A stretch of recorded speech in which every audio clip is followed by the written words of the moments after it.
live. So we're going live on YouTube. We'll be live here on Zoom. You can join either way throughout the whole festival. So you can choose whatever you like best, Zoom or YouTube, either way.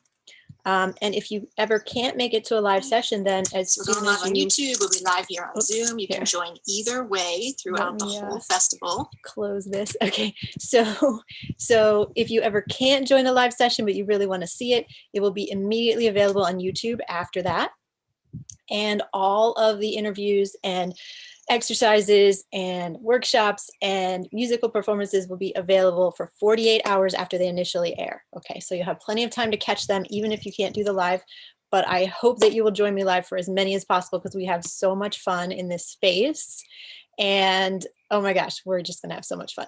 So we have this incredible global audience gathering here. So welcome to BZ, welcome Maureen in Boston, welcome Indira in India, welcome Dawn in Alberta, Canada, welcome Renee in Holland, Dory in Utah, Sister Bless in London, I love your name. Welcome Rita in Kansas City, Natalia in Poland, Scylla in Toronto. Hi, Scylla. Welcome, Dawn in Denver. Oh, a note for everybody on the live Zoom calls.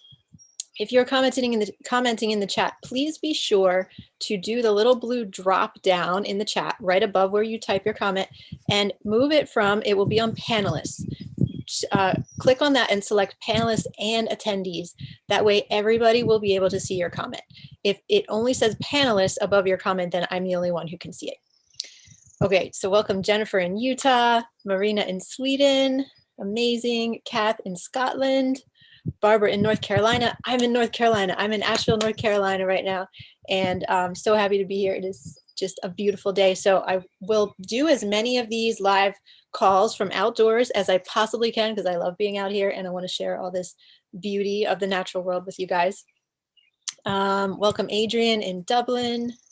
Welcome Sarah in Texas. Kim in Richmond, Claudia in Germany, Rana in Lebanon. Wow, amazing. Mia in Holland, Imani in Atlanta, Susan in Santa Cruz, California, Terry in Australia. Oh, yay. It must be very early in the morning for you, Terry, or very late at night. I'm not sure. Thank you for joining us live. Welcome Ingrid in England, Carlette in Orlando. Now, I wish I could read all of your names. But I can't. So just because of time constraints, but welcome to everybody. I'm just so excited to have you here today. So let's begin without further ado. 1 a.m. here, Terry in Australia says, wow, Terry, thank you for joining us live. I hope you can still get some sleep tonight, and I hope you're so super inspired that you just have the most amazing dreams when you do. Okay, so let me share my screen and we will begin. Okay, here we go. So, of course, first of all, welcome to the Aquarian Wisdom Festival. We are kicking this off today, May 17th, very first day. There is so much goodness and magic coming your way. So stay with us for as much of the live broadcast as you can. But as I was saying earlier, if you can't be on for some of the live interviews, it's all good. We will get the recordings to you. The recordings are available for 48 hours after they initially air. And the best way to see them is on either the links that we send out in the emails afterward, or you can go right to my YouTube channel and watch them there. Now, a few housekeeping items. First of all, be sure to connect with our extensive visionary global community. So first of all, if you're on the live calls, you can connect in the chat with other members and just really use the chat as this community forum to share how you're feeling, what's moving through you, any inspiration, insights you have. Allow yourself to be witnessed here. And there will be some of the interviews. Hopefully today we'll have a little time for you to get on and ask Q&A, and especially with the other speakers, there'll be plenty of time for you to ask Q&A, ask questions of the speakers, and maybe even come on video and do so, right? So it's really fun. The other place is our Facebook group. So check out any of the emails that I've sent to you that are from me related to the Aquarian Wisdom Festival. There will be a Facebook group link in there. Be sure to go over to the Facebook group. that is an amazing place to connect with the global community and just really get to know the other people who are here. And who knows, there may be friendships, partnerships, you know, collaborations, work projects that come out of this community, because the people who have said yes to this event are visionaries. They are seeking to be change makers and to architect a bright and vibrant future for our world, right? All of you who have said yes to this, that's what we're here for. And so really take this opportunity to connect with the other global and amazing people. Now, be sure to bring your journal or a notebook to each and every session, whether it's live or you're watching it as a recording, because we have chosen these speakers because they're paradigm shifting and you're going to have so many insights coming through. So I don't want you to miss any of those insights. Be sure to be ready to take plenty of notes starting now. So also, I just want to take a moment here as we're opening up this space, because we are living in a very chaotic time, a very challenging time. And so let's just all close our eyes for a moment and just feel into our hearts. And let's send love and prayers out to those people all around the world who are struggling or who are suffering at this time. Many people are suffering from COVID, especially in India and other locations right now. So let's send them our love. And even if you would like to send prayers and love to the earth, send prayers and love to animals, to plants who need our help at this time, just go ahead and just take a moment and send that out now. When we collectively join our energy to send positive intentions, especially as we are sitting on all different places all around the globe, right? We are wrapping the earth with this energy of love and prayers. So go ahead and send those out now. Let them come from your heart.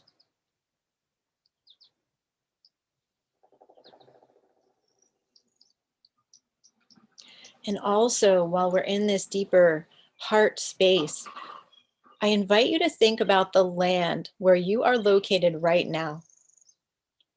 And who were the original peoples who lived on this land? I know for me here in Western North Carolina, the Cherokee people were the original caretakers of this land. And so let's honor all of these original people. So for wherever you are on the globe, think of who were the original peoples there. You may know their name or not. If you know their name, please put it into the chat so we can all honor them together. If you don't know their name, if you don't know much about them, it's okay. Just sink into your heart and connect with them. You will find them there.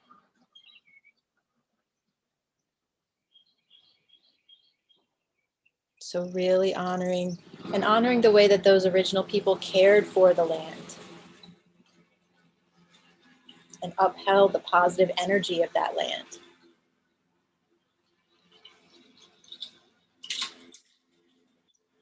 Okay. So thank you. Thank you for sending these prayers out. Thank you for sending this love. This is so important. And let me just look in the chat and let's honor some of these original peoples. So the Salish people, oops, the Umpqua people, Takelma, Shasta, Grand Ronde, the Lenape people, the Druids and the Celts, Wampanoag, the Ute Indians, Angels,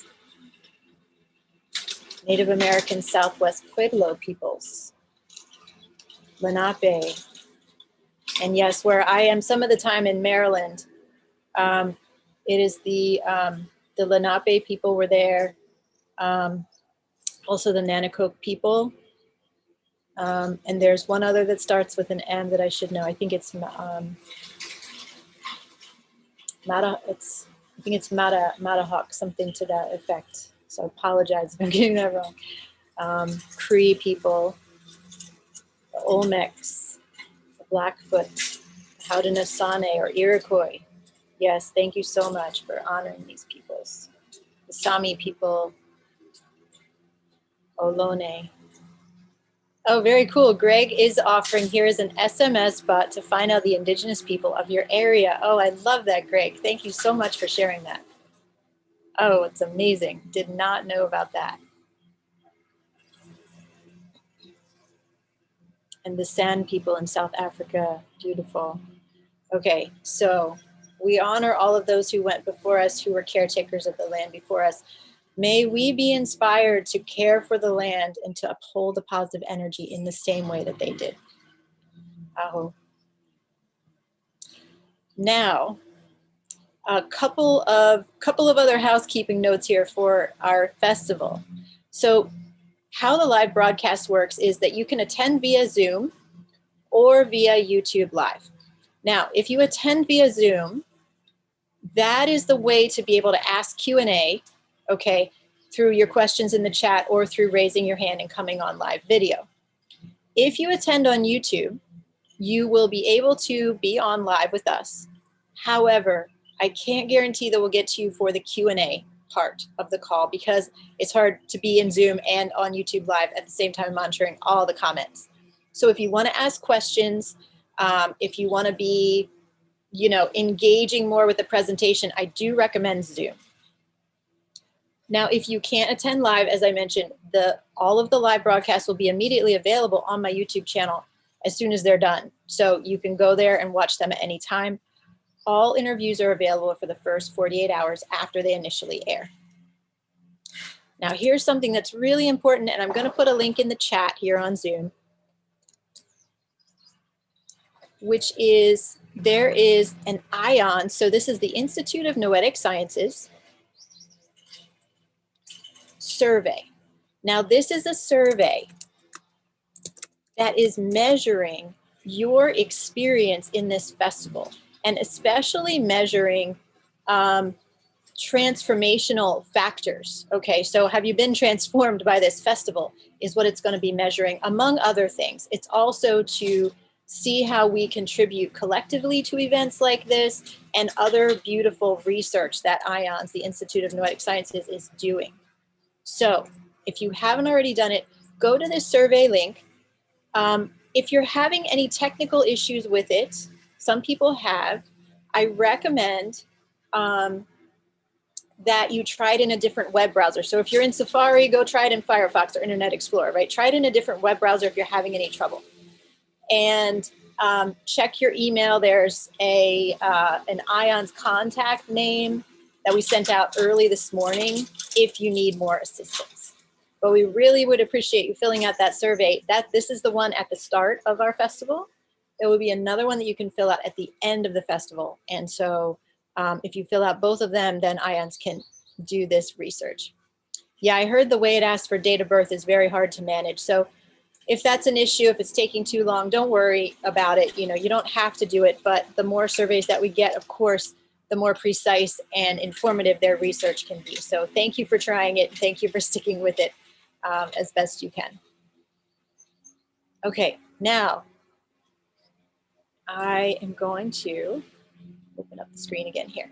Okay, so for those of you who don't know me already, I just wanted to share with you a little bit about my story and who I am. Now, I have this question here on the slide that says, who am I? And so this is kind of a joke because today in this session, exploring, recalibrating our identities and learning about new possibilities through ancient Egyptian wisdom, we're going to be looking at the fact that we really don't know who we are.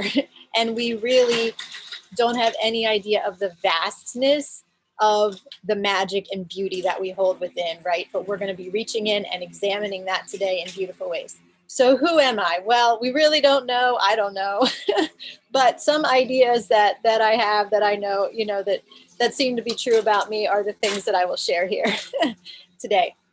So I have two beautiful daughters. They are here in this picture on the top left. Sophia and Lily, and they're standing under a rainbow there. We recently found this amazing full arc rainbow on the way home from Sophia's softball practice the other day. And it was so beautiful. So we got some pictures. But Sophia and Lily are just such a joy in my life. I love these sweet girls so much. So they're certainly a key part of who I am, and I'm a mother, you know, first and foremost. So they're important to me. So they get the first spot there on this slide. Now, my work, of course, is what you'll come to know me for through this festival. And my work is very much tied in with ancient mythology, ancient cultures, and I have a deep, deep belief, deep in my heart, that as we face the problems of today and as we look at how can we move forward toward a bright and vibrant new future, we have got to look way back to the past. And that's what we're going to do in the first part of the presentation today. I believe we need to look back 5,000 years ago, 10,000, 20,000, even 70,000 years ago, and find out, what did we know then? How were we living? How were we connecting with the earth? How are we connecting with the cosmos? What did we understand that we have now forgotten today? Because back in those ancient times, we were much closer to our original creation point. We were much closer to our connection with the original source. We were much more grounded in deep, deep connection with the earth as our mother, and with the cosmos as this source of vast intelligence and wisdom. Now we're remembering this today. We are stepping into a time period, and that's what the Aquarian in the Aquarian Wisdom Festival is all about. We're stepping into a time period where we are waking up and wanting to remember what we knew back then. And as you'll see in this presentation today, I'll take you through many ways that there was incredible magic and joy and just deep, passionate living available to us at those ancient times that has been lost, right? But we can remember, it's still within us. So this is a key part of my teachings and my work. Going a little further back in time, I worked in corporate for 15 years. I worked for companies like Cadbury and Mercedes-Benz, and I was a finance analyst, a financial analyst. And so I do enjoy a good spreadsheet, but if any of you are in corporate right now, I know how that is, and that was not what my soul really needed me to be doing, right? You may be feeling the same, or maybe you're good with your job, but when my first daughter Sophia was born, and she is about to turn 11 now, I had this huge awakening move through me, where I knew that I could not go on in this corporate atmosphere. I needed to be doing something very different. I needed to be impacting the world in some way. I needed to be teaching and sharing. And from there, I underwent quite many dark nights of the soul and transformations in order to get me to where I needed to be. I've had some extremely powerful experiences in Taos, New Mexico, learning from elders and teachers in that region, as well as a very recent, extremely powerful experience in Egypt in January 2021. This is a picture of me here on the rooftop of the Dendera temple, which is the temple dedicated to Hathor. You can see there are Hathor faces in the columns all around here. And so I have found myself on a path of connecting with original wisdom, ancient wisdom, indigenous and shamanic wisdom in every way that I possibly can. I'm really following the golden threads of my life and my purpose at this point, and trying to continually say yes to spirit when I'm invited to new things that are outside of my comfort zone, just to continually say yes. And that's what I'm going to invite you to today here in our journey. But yes, it's been a beautiful journey, and it's been very deep and challenging at times. And I am so grateful for every single part of it. I'm deeply connected with the goddess Isis, who you see here. You might see different goddesses with their wings outstretched as Isis is here, but you know it's her because she will have a throne on her head, and she will have an egg and a throne in the hieroglyphs near her for her name. Isis has been channeling through me for a couple of years now, extremely powerfully. And I really invite all of you, and you'll learn more about this in the presentation today too, to reach out to the ancient gods and goddesses the deities of the past, the archetypal energies of the past, as well as to planets and stars and astrological beings, really open up to what is the wisdom that wants to channel through you. Where is the deep soul remembrance, earth remembrance, cosmos remembrance, energy coming through from for you? And how can you open up even more to that? How can you channel that through even more strongly and allow that to guide you and lead you in your life and help you to carry out your sacred mission in this lifetime? So some of the recent programs I have been offering include these that you see on the right here: Alchemy of the Wild Soul, The Music of the Spheres, and The Great Goddesses of Earth and Sky. I have had so much fun creating and sharing these, and The Great Goddesses of Earth and Sky is still going on. So I'll provide a link at the end if you're interested in joining a class where you can be on live calls with me. I would love to have you join me for The Great Goddesses of Earth and Sky. We're having so much fun in that class. So one other thing that I love to do is to guide people to create their own festivals and online conferences like this one.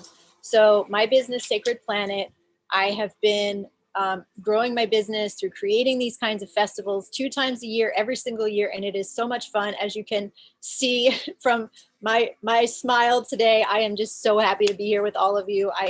I live for these moments when I get to share with you in this way, with this global audience. And so if you are an entrepreneur or thinking of becoming an entrepreneur and you think that creating a festival or a summit or a conference like this might be something that would be really powerful for you, I'll share with you more information toward the end about how to connect with me, and we can talk about possibilities there. I highly recommend this as a way of moving directly toward your fears, and especially if you have any hesitation or doubt around visibility, and really embracing the fullest life, right? Getting outside of your comfort zone, doing something very new and different, and just having so much fun with it. It's a very transformational experience. It's also a very practical experience where you accomplish so much. So that is my big invitation for those in the audience who are entrepreneurs. And if you want to check out more about any of these things, let me just navigate here for one moment.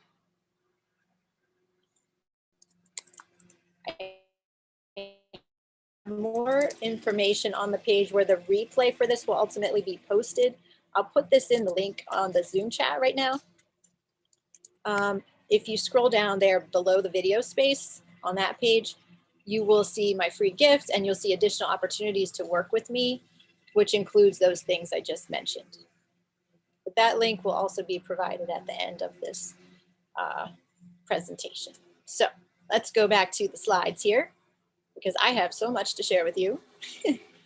Okay, so that's a little bit about who I am, at least in this 3D realm, because there's so much more to us that we don't even know about, right? Now, today I want to share with you about creating new realities through ancient Egyptian wisdom and the importance of recalibrating your identity.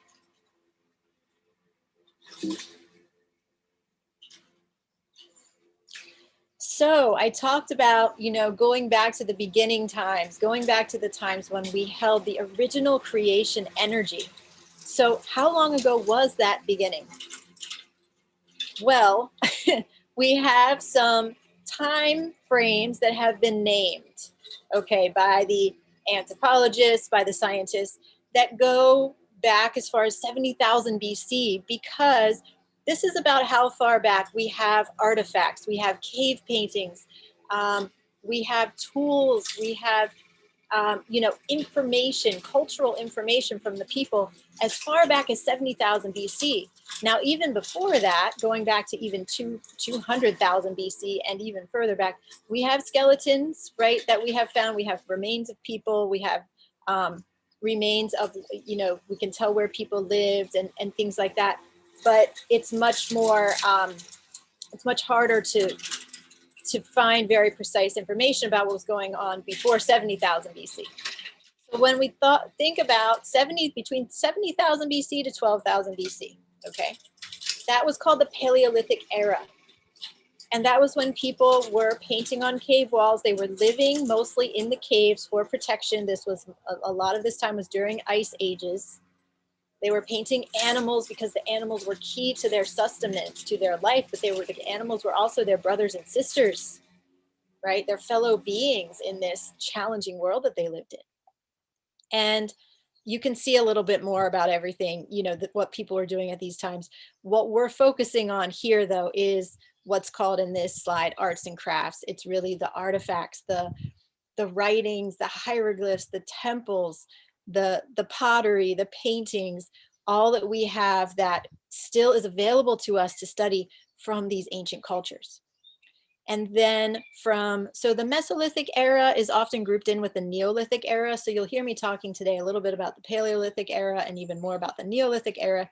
So the Neolithic era, we really see this as being from about 10,000 BC to 1800 BC, when the Bronze Age started. And that was where there was a really big shift toward more modern technologies and more focused on war rather than a very simple earth and nature connection. So this is just to give you an idea of the time frames that we that we can study humans, right? And that we can have some idea of what was happening. As far back as 100,000 to 70,000 BC, even that far back, we have evidence in caves of rituals that were done and ceremonial work that was done with bear skulls, where some of the bear skulls were hermetically sealed into the cave. And so it's clear that this was a very sacred object, right? The bear skull. This was something that they were working with shamanically, right? Really, really powerful. So we know that humans were engaging with the imaginal realms, were holding ritual and ceremony, were seeing objects as sacred and connected with a bigger picture, connected with a divine presence, all the way back even as far as 100,000 BC, and maybe even further, right? We just don't know for sure. So let's go back in time and get just a glimpse of the intrinsic wisdom and deep cosmic knowing that is a part of us. So as you're looking at all of this that I'm going to share with you today, the paintings, the temples, know that this is a part of you, okay? We remember this deep inside of ourselves, in our heart, in our DNA, okay? This information is written because whether we think of this in terms of our ancestors tens of thousands of years ago, or in terms of the past lives that our soul has experienced, we were there, right? We were taking part in these activities. So I want you to know everything I'm showing you today is a deep, deep part of who you are. So here we have these gorgeous paintings in caves in France that were called what we've called in modern times the Chavo Caves. Now you can see the way that these are painted. It almost feels, you know, when we're looking at this, we almost feel like we're entering into a trance state just from looking at them. Kind of the way that it's repeated and the way that the animals are, right, they're over top of each other and there's so many of them. And so we have bears up there at the top, we have rhinos at the bottom right, we have horses at the bottom left with a rhino there. And these are so powerful. We see how the people were deeply connected with the animals, and the people and animals together were deeply connected with the imaginal realms, with that, all that we cannot see. Okay, and so one really beautiful recognition that we have from these times were that the animals were very honored and were very sacred. And when the humans had to kill an animal, because of course we had to do that in order to live, especially during the Ice Age where there was nothing green growing even. The animals were the only food source, and they were the source of clothing and heat, you know, lamps from their fat. And so they were considered extremely sacred, and they were deeply respected and honored, and there would be prayers and rituals and ceremonies to thank them for giving up their life. And the humans were also very susceptible to being killed by animals, right? So this circle of life went in both directions between humans and animals. And it was known that if an animal was killed and then was eaten by the community, it would soon be able to look out through the eyes of the people in that tribe. Or if a human was killed and eaten by an animal, it would then be able to look out through the eyes of the animal. And all this was held in deep, deep sacredness and reciprocity. And those paintings were from 30,000, approximately 30,000 BC is the current estimate for the Chavo Cave paintings. Now the Lasso Caves were also in France, and these paintings are from about 17,000 BC. And again, we see a deep respect and honoring for the animals. Okay, now something that's really special about the Lasso Caves is that there are these, there's this passageway that you can still go through. And it leads to an inner sanctum where there are shamanic paintings, extremely powerful paintings showing shamanic rituals and showing people connecting with the imaginal realms.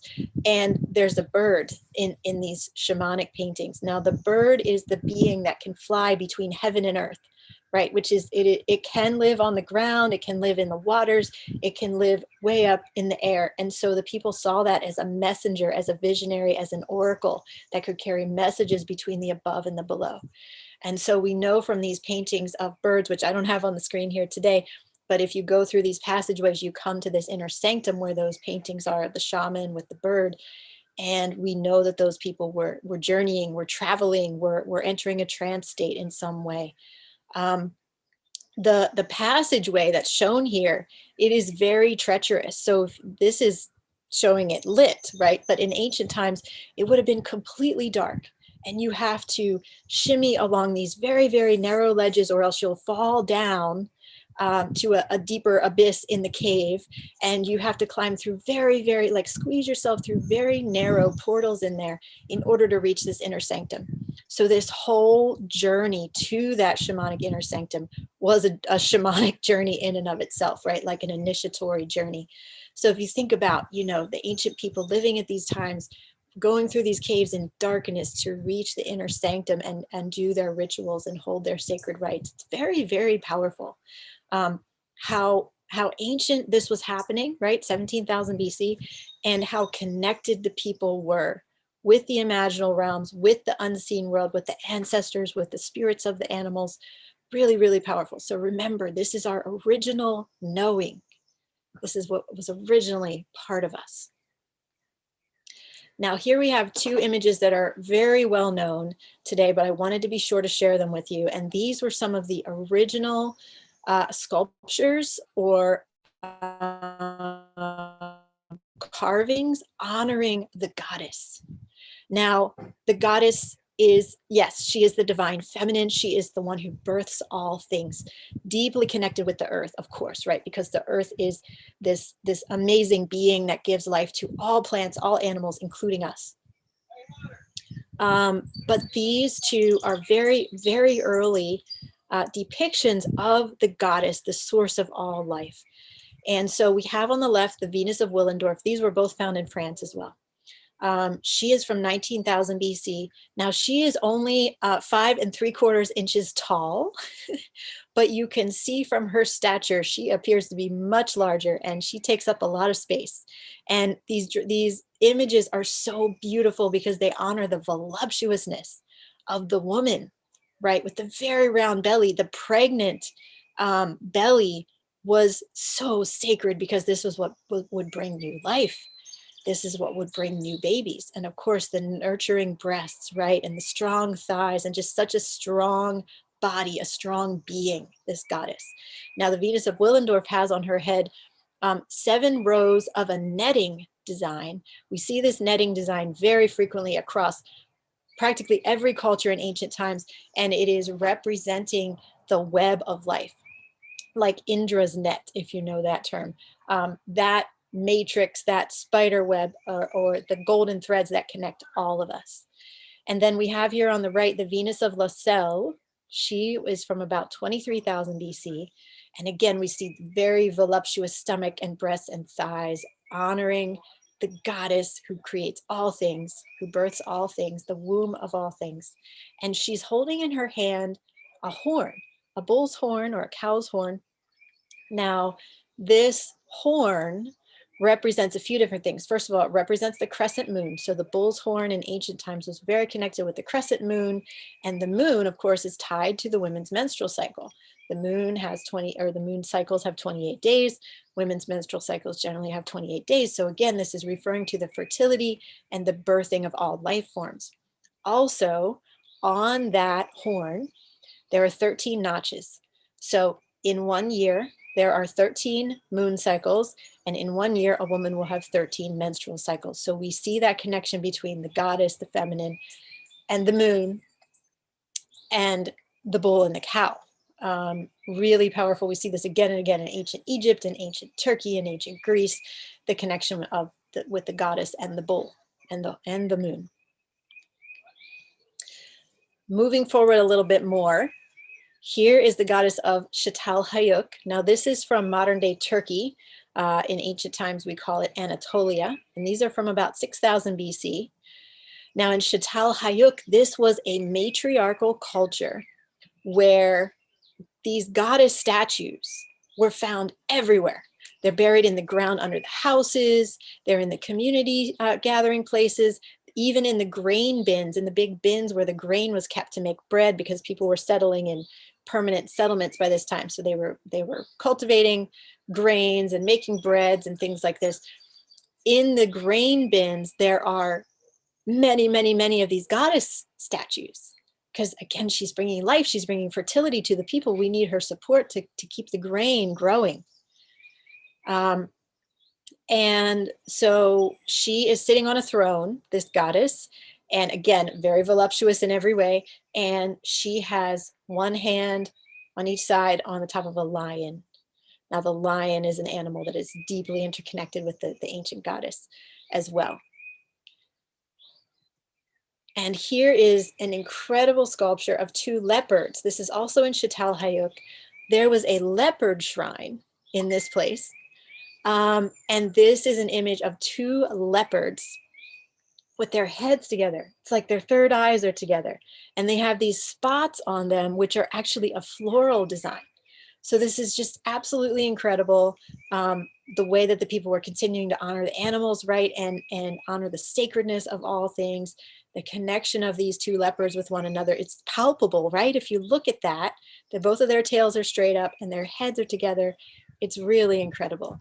That just blows me away, right? 6,000, so 8,000 years ago now.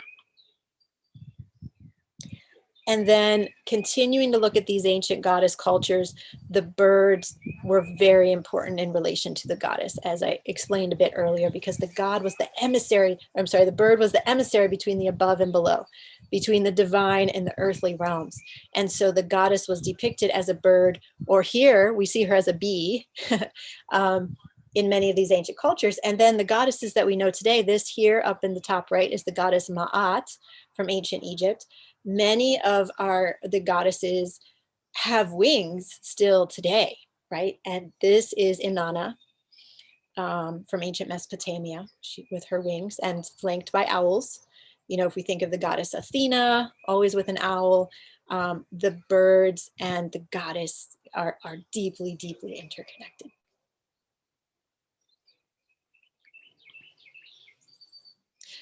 Now, this is really important about the ancient cultures. So the goddesses that we've seen so far were connected with the mother figure, right? Fertility, birth, life itself was honored at the very center of these cultures and these societies. But this is a dual-natured goddess. Okay, she is the mother, but she is also the destroyer, because the ancient people recognize, and this is one of the very most important points that I'll share with you today, the ancient people recognize that this cycle of life is continuous and never ending. And this is one of the things we've forgotten in our modern culture. We see ourselves on this linear track. We think we're born, we're going to live, and then we're going to die, and that's the end. But this is not true. And the ancient people knew this, and this is one of these deep, deep truths that we need to return to at this time, that we're ready to return to, right? We're ready to remember, because the truth is that when we die, it is not an ending, it is a new beginning. we are going to move into another life or another life form, right? And so there's a lot we could get into here about reincarnation. We're going to, in the interview with Chris Bacci on Wednesday, or no, on Thursday, where I think we're going to definitely get into reincarnation in that interview. So you'll learn more about it there. But reincarnation is a foundational principle that was understood across all of these ancient cultures, especially in ancient Egypt, for example. It's very, very strong that when we die, it's not over. It's actually a new beginning. So the mother goddess is the one who births all things from her womb, but she is also the dark mother who, when we die, we return to her womb so that we can be born again in the next form, in the next lifetime. So this is really important and really central. And the moon, of course, illustrates this for us every single month. The moon begins as the new moon. We can't see it at all. It's nothingness. It grows like a young child growing to maturity, becomes full like the pregnant woman, right? The maximum fertility. And then it begins to wane and shrink down into old age until it disappears again and it dies away. And for the ancient people, this was a very real visceral experience, because imagine if there's no electricity, maybe not even any candles, right? I'm sure they had their fires, right? But there's very little light other than the lights in the sky at night. And so when the moon goes dark for 3 nights in a row, it's a very dark time, right? It feels like a time of death. It feels like a time when we don't know what's coming next. But always, always that beautiful, pure, thin crescent moon appears again on the 4th night. And we know that life will be renewed. So really powerful for us to recognize this and bring this awareness into our modern day. And then we have Earth, Mama Gaia, the great mother. She births all life as we know it from her body, all plants, all animals, including humans. And she herself is alive, and she was birthed as part of a larger cosmic process where planets are born and stars are born, right? And galaxies.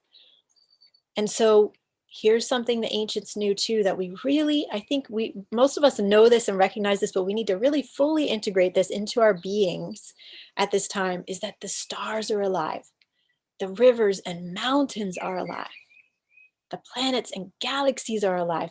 And all of us together are part of this life, death, and rebirth cycle.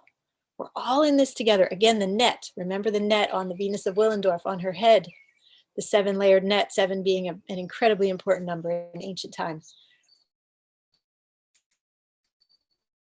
Indra's net, we are all woven together in this great web. Grandmother Spider Woman is weaving us all together in her beautiful web. And we are continually being born and living and dying and being reborn again, all of us. Now let's dive into ancient Egypt for a bit. I have so much to share with you. I can't go even fully as deeply into all of this as I would love to, but let's begin. So I want to share with you here again, Queen Isis. Okay. Our dear sweet queen, mother, guide, goddess. Here's a quote from the Egyptian Book of the Dead. This is in the W.A. Budge translation about Isis. She uttered the spells with the magical power of her mouth. Her tongue was perfect, and it never halted at a word. Beneficent in command and word was Isis, the woman of magical spells. Now, this is speaking to the precision and the recognition of the devotion and sacredness that we must hold in our energetic field and in the words that we share, if we are ready to remember the ancient truths. And I'm just going to do a time check here. Okay. Okay, so in ancient Egypt, every single temple, hieroglyph, statue, pyramid, every aspect holds the energy of the highest refinement of intention and consciousness and vibration. And this is something that we've largely forgotten is important. But again, we're remembering now. It's time to remember. And so here's the thing.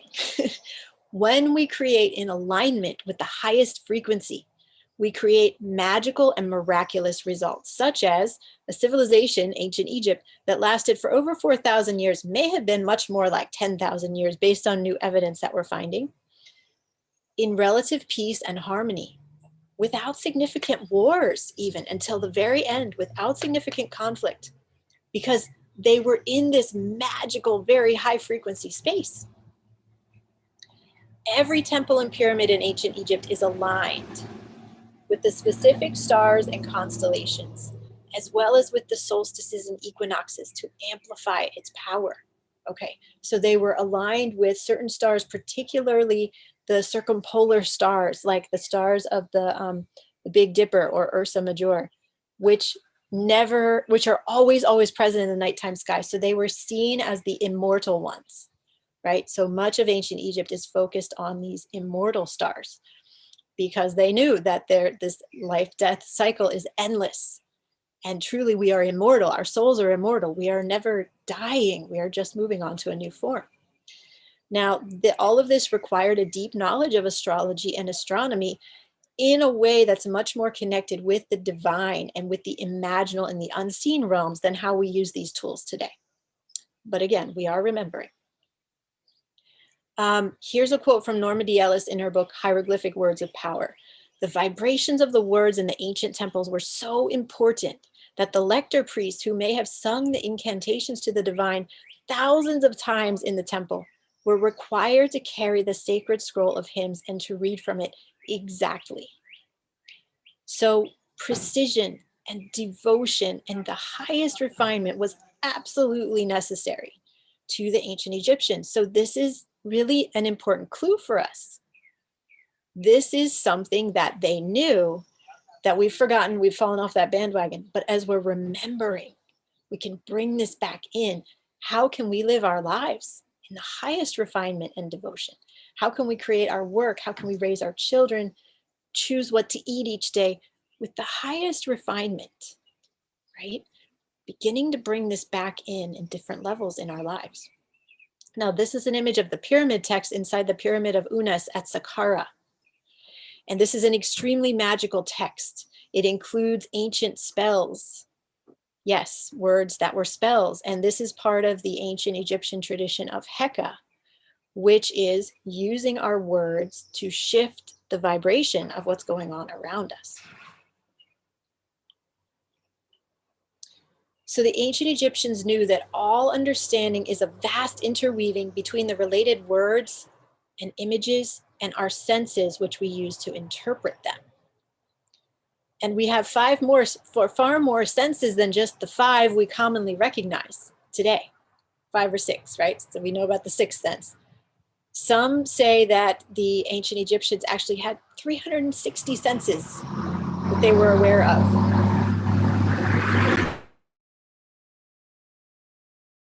Sorry for a little bit of noise here. It comes with being outside, but I think it's worth it for the view. And so because of this, because all these things are interwoven, our understanding is deeply influenced by our perspective, right? Our culture that we were brought up in, our language that we speak makes a significant difference in how we see the world. Some languages allow us to see the world in a very different way than other languages. And of course, our belief systems that we were trained in, that we were, we're all indoctrinated into some belief system from the time we're a child. Now, these are healing hieroglyphs at Komombo. And this includes 2 lions. Okay, so there's a lion facing to the right. There's a lion facing to the left. Actually, they're facing to the east and to the west. And their names are Yesterday and Tomorrow. This is also written in the Book of the Dead. Which is actually not originally called the Book of the Dead. The ancient Egyptians called it the Book of Coming Forth by Light. Now, these lions are looking at the precession of the equinoxes. They're looking at the beginning of time, Zep Tepi, which was what the ancient Egyptians called it, when the last precession of the equinoxes happened. Actually, the midpoint, which was 13,000 years ago. And right now, we are at that point, the 26,000 year cycle, where one 26,000 year cycle is ending and a new one is beginning. And this is how we're entering into the Aquarian age. So the other line over here is looking to our time now. okay, to the new Zep Tepi that's happening now, the new beginning times. Very, very powerful. And you can see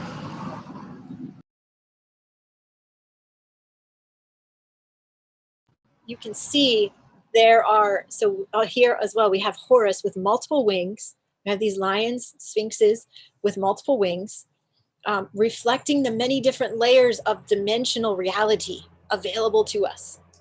Now, these lions with wings, you know, they're similar to the Sphinx, and the Sphinx was facing the east, is facing the east, and is facing the original Zep Tepi. So much to say here, but that's a little glimpse. Another important part of ancient Egypt was real doors, false doors, and portals. Now, everything was so precisely aligned. And the false doors were often in the tombs. So this is the false door in the tomb of Princess Sesheshet Idut at Saqqara. This is from about 2323 BC. The false doors in the tombs were put there so that the people, the one who's being buried there in that tomb, can walk through the false door into the other realms, into the underworld. Because when you no longer have a physical body, you can walk through a wall. That's not a problem, and they knew that. So this was a doorway that living people cannot pass through. Only those who have gone on to the next world, to the next form, can pass through this door. Then we have the pillars in the center of Luxor Temple. These are from about 1400 BC. These are in sections of 11 pillars. And 11 is again referring to Zep Tepi, the beginning of time, and then the end of our current time, the beginning of the new time. Very, very powerful that number 11 as well as 13 was built into so many of these different aspects of ancient Egyptian temples. And then all over Egypt, you see these doorways, these really powerful doorways to the inner sanctums in each of the temples. And these are places where the masses of people were not allowed to enter, right? Only the priests and priestesses and the gods and goddesses were able to enter here. So they're very sacred. But this idea, all of these ideas, I bring this up, real doors, false doors, and portals, because there is this sense that we're able to walk into different realities at any moment. And this is actually how the world and the universe work.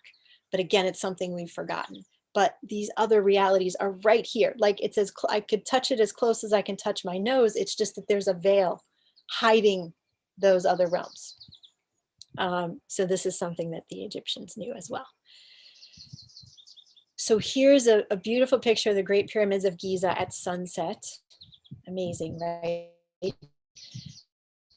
And the age of the pyramids is under intense discussion. Various sources show that the Sphinx, right, the Sphinx is right here behind the word pyramids, and the pyramids were built around 10,000 BC, while others say they were constructed as recently as 3,000 BC, and other people say anywhere in between. So there's a lot of discussion going on about this, but we know they're extremely ancient. And what's important to know about the pyramid technology is that these pyramids contain stone blocks which were brought from up to 50 to 80 miles away down the Nile River, weighing between 1 ton and up to even 20 tons or more.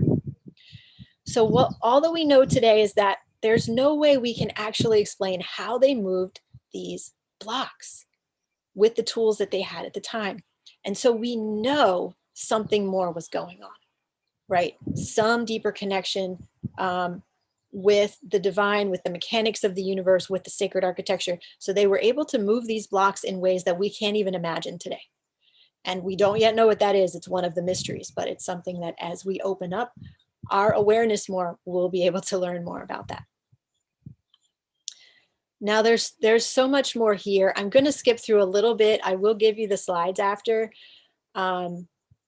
But I'm going to skip through a little bit just to make sure we can get to the important part, which is the journey at the end and the shift for you around your identity. But there's so much here, as you can see. There's so much here. One thing I do want to say is that the ancient Egyptians did not view their netters or deities as all powerful gods and goddesses, right? They weren't like up in the sky, like judging us, watching over us. Instead, they were considered to be the embodiment of the forces of nature. And in fact, that word netter that these ancient deities were called is where we get our word nature today. And they drew their strength from the sun, moon, earth, and stars, from all of the natural elements. And today, when we connect with these ancient neters, they can help us to learn how to increase our creative power and consciousness by doing the same. So here we have Sekhmet Mut, the lion goddess. It's often sometimes shown as a vulture goddess, Mut. Here we have Seshet with her 7-pointed star on her head, and the god Thoth. He is the god of writing, language, astrology, astronomy, architecture, all of these structural things that help us to to our civilization to grow. Okay. And she is his consort, and she is the keeper of the Akashic records. And she is one of the few who is allowed to wear the leopard skin robe, indicating that she has been through the shamanic initiation the same as any of the high priests in the temple. Now, this is the goddess Selket, who is the scorpion goddess of ancient Egypt. And this is Anubis. This is actually a smiling Anubis, which I love. He is the way shower, the path opener. So when we pass away, Anubis comes to our side. He is a dog, a jackal, or a hyena. He comes and walks to our side and guides us into the other realms. He is our friend. He is helping us actually to leave the challenges and the difficulties of the 3D and enter into the oneness. Very powerful. This is this picture is taken in the tomb of Nefertari in the Valley of the Queens. And this picture here was taken in Abydos. And this was taken, this Sekhmet picture was taken in the precinct of Mut. Now, a couple of the goddesses that I just want to highlight here. One is the goddess Isis. And as you know, goddess Isis is very near and dear to my heart. Now, she is the goddess of many aspects of life: motherhood, magic, love, compassion, sacred sexuality, and especially strength and courage during initiations, but much more as well. And her husband, Osiris, the agricultural god and the god of the underworld in ancient Egypt, was killed, and she went through many trials and tribulations to find his body and then to put his body back together and bring him back to life, conceive their son Horus. It's quite a moving story if you read this and you see all that she went through, all that they went through to uphold justice and integrity and balance in ancient Egypt. Now, when her wings are up, as you see in this image, she holds the balance for all of life to thrive. She is the electromagnetic frequency of life itself. Now, often she and her sister Nephthys, Isis represents more of the light. Nephthys represents the mystery and the darkness. Okay, but often the two of them are shown together, either with their wings up or their wings down, representing motion has stopped for a while if their wings are down, but they're holding this electromagnetic frequency of life itself in balance. And often they do that, both of them together. Isis is connected to the star Sirius, which was known to end the drought when it appeared each year at its heliacal rising in late July. And the rains would return to Egypt and life would return at that time. And so she is the mother goddess whose milk nurtures all of life. As the rains came and the waters rose up again in the Nile, that was the milk of the mother goddess, bringing life and fertility to all once again. And she was not perfect. When I'm awake, so when I have a big presentation the next day and I'm awake with my sweet little daughter and she's had a nightmare and neither of us can get back to sleep, right? And we're just in that kind of dark night of the soul time of the night, right? Together. And I'm like, oh, I should be sleeping right now. I think of Isis because she went through so many trials to keep her family together and to keep her family safe. And then she had to go and be this magical goddess the rest of the time, right? So I think of her, she's such a source of support and love and wisdom. And she was not perfect. She cried, she made mistakes, she got frustrated. She went around with a group of scorpions and sometimes they got her into big trouble. She struggled to raise her son as a single mother. And so she really gives hope to all of us, especially during challenging times. And she is eager to come to our side and help us at those times always.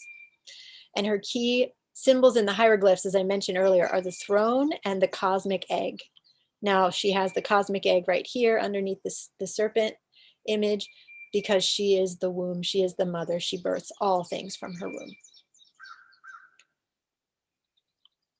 One other important goddess that we can learn so much from and connect with deeply is Ma'at. Now the goddess Ma'at represents natural law, integrity, truth, cosmic order, and honor. And many more things too, but those are the key ones. And lightness of heart is the key to moving into the eternal realms after death, because when the people would die in ancient Egypt, what they believed would happen was that their heart would be weighed on a scale with their heart on one side and the feather of Ma'at on the other side. And if your heart was as light as the feather of Ma'at, you were able to move on into the underworld. If not, you would be like obliterated right then and there. So it was so important to keep your heart light, okay? To keep your being and your frequency high and your heart light and not be too weighed down by the heaviness of life. And she represents the three immutable laws, which are the law of love, the law of correspondence, and the law of vibration. Now, really, really moving is the fact that every Egyptian child was raised to know that his or her purpose was to serve Ma'at. This is cosmic order, the natural law, truth and justice, and to maintain the harmonic balance of the universe that she represented. So again, something very important for us to remember today. What are we actually here for? We're here to uphold the balance of the universe through our actions, through right action, right speech, devotion, respect, sacredness. Now, this is an image that we see in some of the temples where the pharaoh is pledging to the netters that he will uphold the oath of Ma'at, the oath of integrity, truth, and justice throughout his reign. And so this is the pharaoh Seti I in Abydos, pledging to Osiris with Isis right behind him here, the oath of Ma'at. And so he's saying that Egypt was gifted to him as pharaoh, was not gifted to him, but was kind of handed to him for his caretaking in alignment with Ma'at, and he will be sure to keep it in that alignment during his reign. And just notice how tenderly he holds this delicate image, right? It's so beautiful. It's just, it's very loving and tender. That's what we see in hieroglyphs, these where they're offering something to one another. There's this tenderness and love. It's really beautiful to see. So I'm not, for the sake of time, I'm not going to go deeply into magical Crete because I really want to have time for Q&A at the end after the journeying. But what I will say, again, I'll make these slides available so you can go into them. And the culture of Crete was one of the very last places that the Neolithic goddess was sovereign unto herself. And just so you know, for continuity's sake, I wanted to show you ancient Egypt, and I wanted to show you a couple other places, the deep, deep ancient culture and what was carried forward from the Paleolithic and Neolithic times and kept whole and complete in these ancient cultures that we can learn from. Okay, so this is a fresco. It's called the Spring Fresco. It's in Crete. It's from about 1600 BC, which is right before Crete fell because there were many volcanic eruptions soon after this, and much of it was destroyed. But we see here that the art in Crete reflects this beautiful delight in the beauty and abundance of nature. And it really recalls the vitality of the cave paintings of the Paleolithic era, right? This honoring of the life all around. And we see this in other frescoes. Now, here's a really interesting one. This is the griffin or griffins in the throne room of the Palace of Minos. This is from about 1450 BC. And so the griffin is a composite of the bird, which connects heaven and earth, the snake, which is connected very much to the earth and our Kundalini energy, and the lion, which is the goddess, like roaring her power, right? Among many other things. And so it embodies the triple dimensions of sky, earth, and waters beneath the earth. Look at these gorgeous griffins. I just love them. And you can see they're flanking either side of this throne. And someone in one of my previous classes noted that this is a very delicate throne. It was a throne for a woman, for the goddess or the priestess. Really, really beautiful. I mean, look at the swirl spiral detail of the shoulder of the griffin, just incredible. The sacred geometry that was included in these paintings. So amazing, ancient Crete. You can just see in ancient Crete how they took such joy in the beauty of the natural world. And here's another one, the dolphin fresco with these dolphins and fishes from about 1950 BC. Now, the most important goddess or deity in ancient Crete, in Minoan society, was the unnamed goddess who was the personification of nature. And these are Carphi goddess statues with upraised arms from ancient Crete. And this arms raised was the gesture of epiphany. And so if you imagine someone walking out in nature and they come over to the top of a hill and they see this beautiful landscape with birds and flowering trees and just sunlight and beauty. And just imagine them going like this because they're just in such awe and wonder at the beauty of the natural world. Now, the reason that ancient Crete was able to maintain this really strong goddess culture until such a recent time, even up to, as you see here, 1400, 1200, 1100 BC, was because, first of all, they received the very original Neolithic goddess culture from the people who were in Anatolia, modern day Turkey, coming to Crete at about 5000 to 6000 BC. So they received that goddess culture in its very original untainted form very early on. This was around the same time as the Chateau Harouk goddess statues that we saw earlier. Those people came to Crete, and because Crete was isolated and was a very beautiful natural environment, they were able to really kind of maintain that original Neolithic image and honoring of nature and all the joy and beauty of the natural world and honoring the fertility of the goddess, as we see here, in this very pure way. And they were not as touched by the invaders that came from the north, because the island of Crete is way out there in the middle of the Mediterranean Sea, and it's harder to reach than any of the other islands, and certainly harder than mainland Greece. So they were spared for a very long time from the invasion of these more warring tribes from the north, which we'll look at in a minute. So we see this just really pure essence of the goddess culture until a very, very late date in ancient Crete. We have the super powerful Minoan serpent goddesses, right? And so here's the thing. Magic is our heritage. This joy and delight and ecstasy and epiphany in the natural world is our heritage. And we are co-creators of this by the way we hold our energy, by our intentionality, our devotion, our dedication, our discipline, our refinement, as we see in ancient Egypt. We are co-creating all that we see here. But what's really important here as we think about our identity, okay, here's where this is all going to tie together. We're going to talk about our identity, and I want you to recognize that your true and deep and core identity is much more directly connected with everything we've just seen, okay? The truth of the ancient cultures before they were corrupted, before the warring invaders came in. But things happen, woundings happen, which we're going to look at in a minute, to shift that. And I'm going to mute for 1 second because there's something loud. Oh, they went the other way. We're going to look at how our identities have gotten warped, have gotten distorted, and we forgot, right, who we really are. And then we're going to return to who we really and truly are. So let's look at ancient Mesopotamia for some of the answers. And I'm going to minimize that for one moment here because I just need to see my notes. Now, this is Inanna Ishtar. She is the Mesopotamian goddess of the great above and the great below. And so she was worshipped as early as 3500 BC.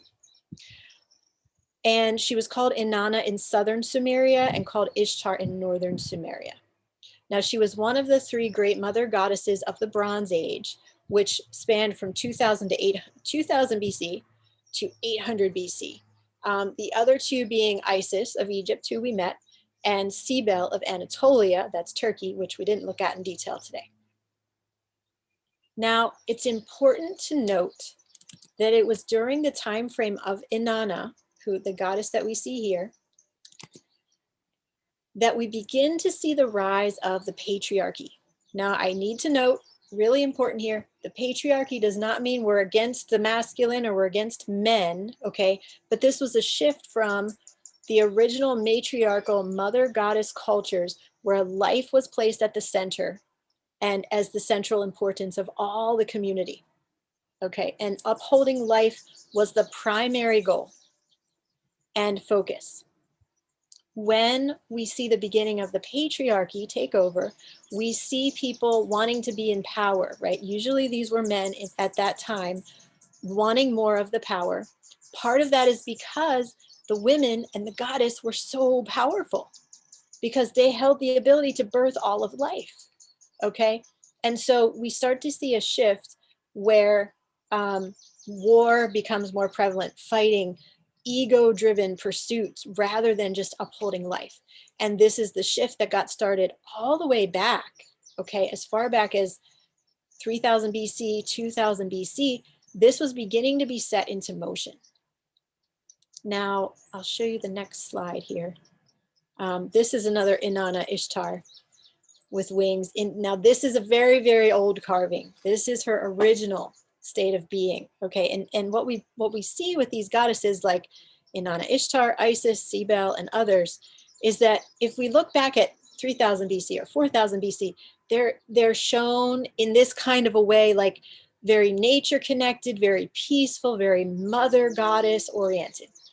If we look at that same goddess in 1000 BC or around the year 0, we see them holding maces and spears, and we see them in a war chariot, or we see them, you know, in more of this much more violent way.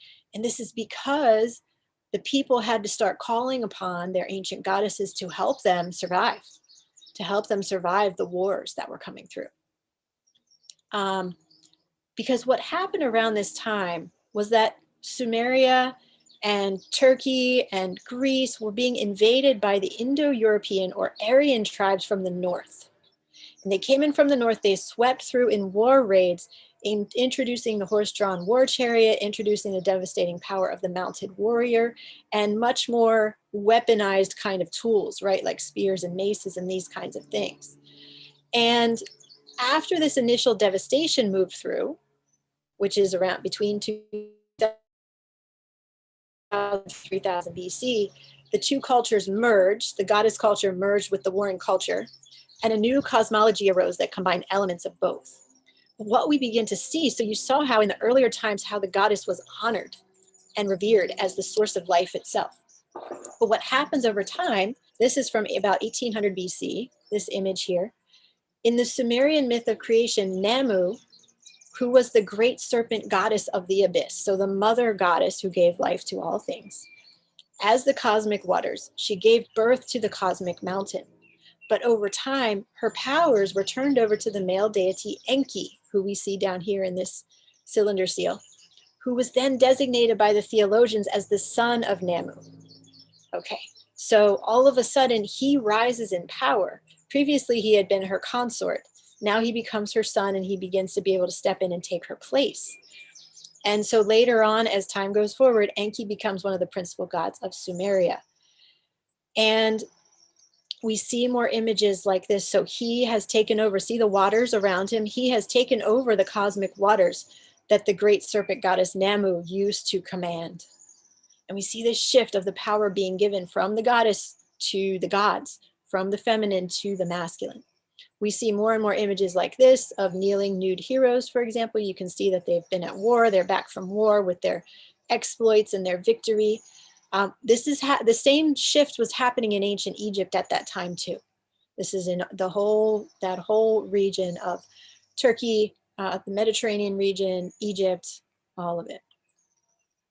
Here's another example. So Tiamat was the primordial Babylonian serpent goddess who represents the great cosmic ocean and the chaos of creation.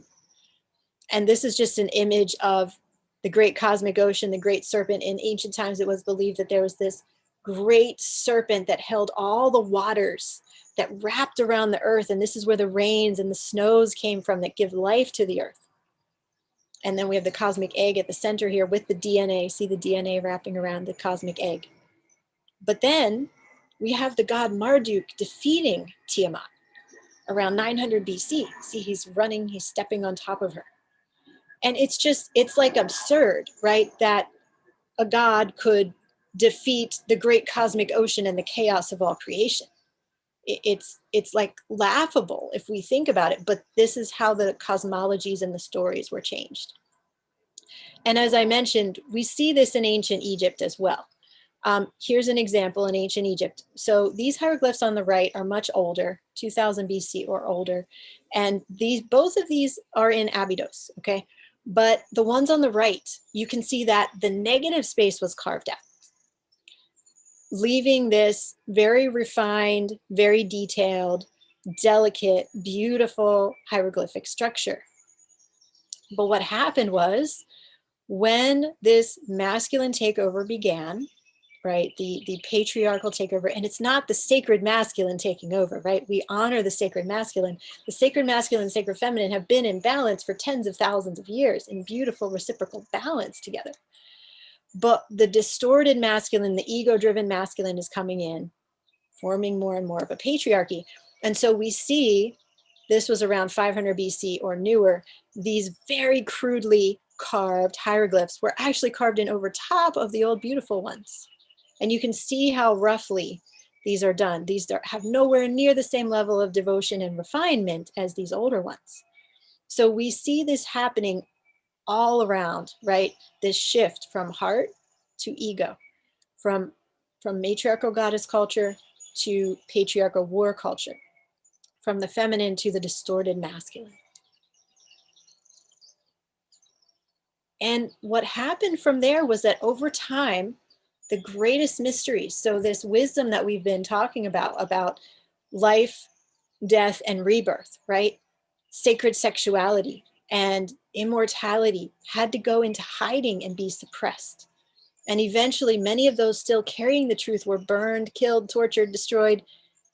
And so just imagine, right? Just imagine the priest or priestess who's holding like the sacred document or the sacred chalice that holds the mysteries that date back to 10,000 BC and what we knew then. And imagine them having to hide that, right? Or having to run away and flee and take it to a safe place, or maybe even having to give up their life to protect this thing. And so the truth had to go into hiding. Now, this is really important for us to recognize. Many of these ancient truths were encoded in different ways. Okay, so they were encoded in mythology, like the story of King Arthur, the Holy Grail, and Knights of the Round Table, right? That's one amazing example. Or in the hieroglyphs of ancient Egypt and Crete, which for a long time couldn't even be deciphered. These things had to go into hiding. They had to be hidden below the surface so that they would not be destroyed. And these mysteries hold the secret of who we truly are.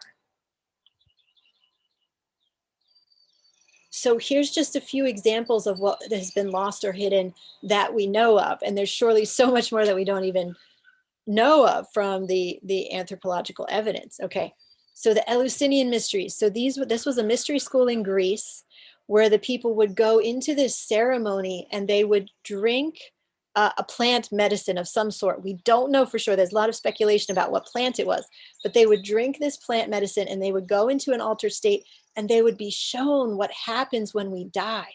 And they would be shown that life does not end when we die, and all the beauty of the oneness and then moving on to a new life, right? We can guess at what they saw. There are some reports. But what happened was that after emerging from this experience, the people had no more fear of death. And they could live life much more fully because they were no longer afraid of dying. But we don't know exactly what they experienced in that trance state. We don't know why their initiation rites were structured in this very specific way that they were, right? There's so much we don't know that we're just rediscovering and opening up to now. Also, as we looked at today, the deeper knowledge of the Egyptian pyramids and temples, right? What was all the functionality of those temples? We know some, but there's a lot we don't know. And how were they built? We don't understand how they were constructed from those multiple ton stone blocks lifted up, hundreds of feet in the air. How did they do it? We don't know.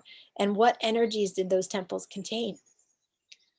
We're also just very recently coming, to these discoveries. More and more proof is coming out that Mary Magdalene was the partner and spiritual counterpart of Jesus Christ and was very, very important to his story.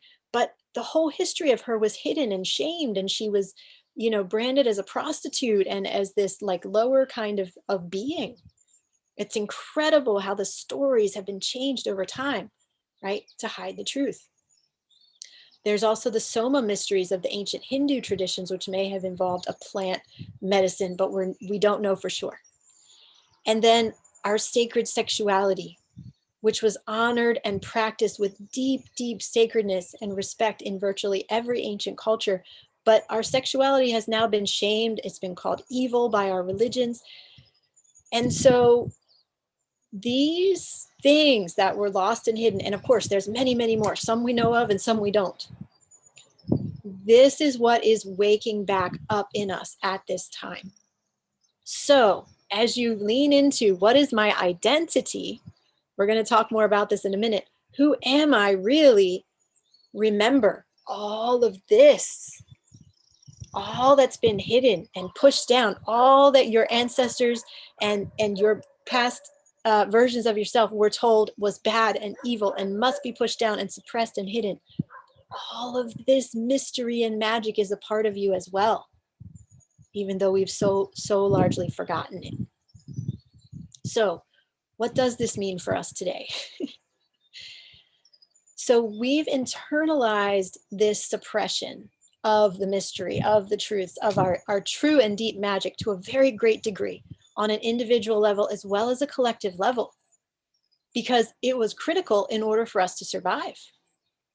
Our ancestors had to make life or death decisions about whether to be, speak up about what they truly knew and truly believed or not.